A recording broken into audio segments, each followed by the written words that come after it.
Does social media make you question your worth? Are you constantly comparing your relationship to what others post online?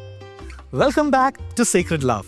And this is Reverend Jijo Varghese along with Saumya. Today, we are tackling something that affects almost every modern relationship, and that is comparison, which can be the thief of relationship joy. The verse we are looking at today comes from the Song of Songs. It says, "Dark am I, yet lovely. Do not stare at me because I am dark, because I am darkened by the sun." When you look at this passage, it reveals a profound truth about comparison and self-image. The bride acknowledges that her appearance differs from conventional standards of beauty in her culture. Her skin is darkened from working outdoors. Yet she boldly declares her loveliness. In the ancient world, fair skin was associated with nobility and wealth, while darker skin indicated someone who worked in the fields. Yet the bride refuses to apologize for who she is. She owns her own story and her beauty. This passage teaches us that true confidence comes not from measuring ourselves against others, but from embracing our unique identity. In Scripture, we repeatedly see that God looks at the heart rather than outward appearances.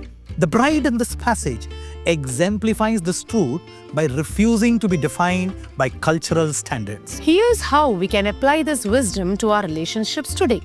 First, create boundaries around social media consumption.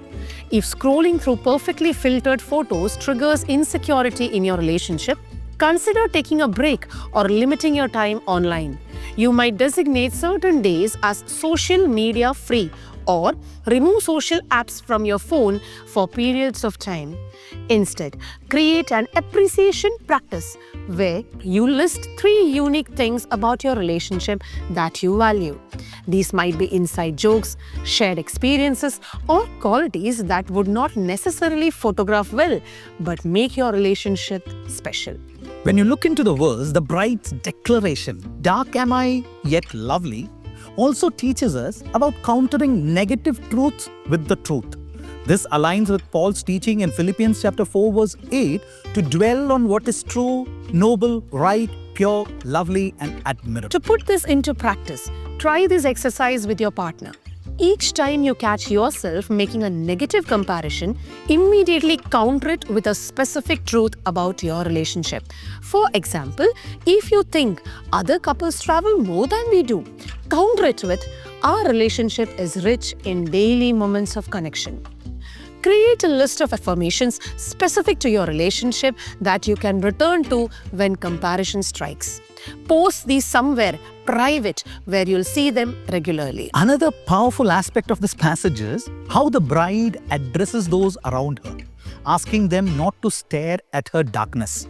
This teaches us about setting healthy boundaries with others who might judge our relationship. Practically speaking, this might mean having honest conversations with friends or family members who make comparisons or unhelpful comments about your relationship.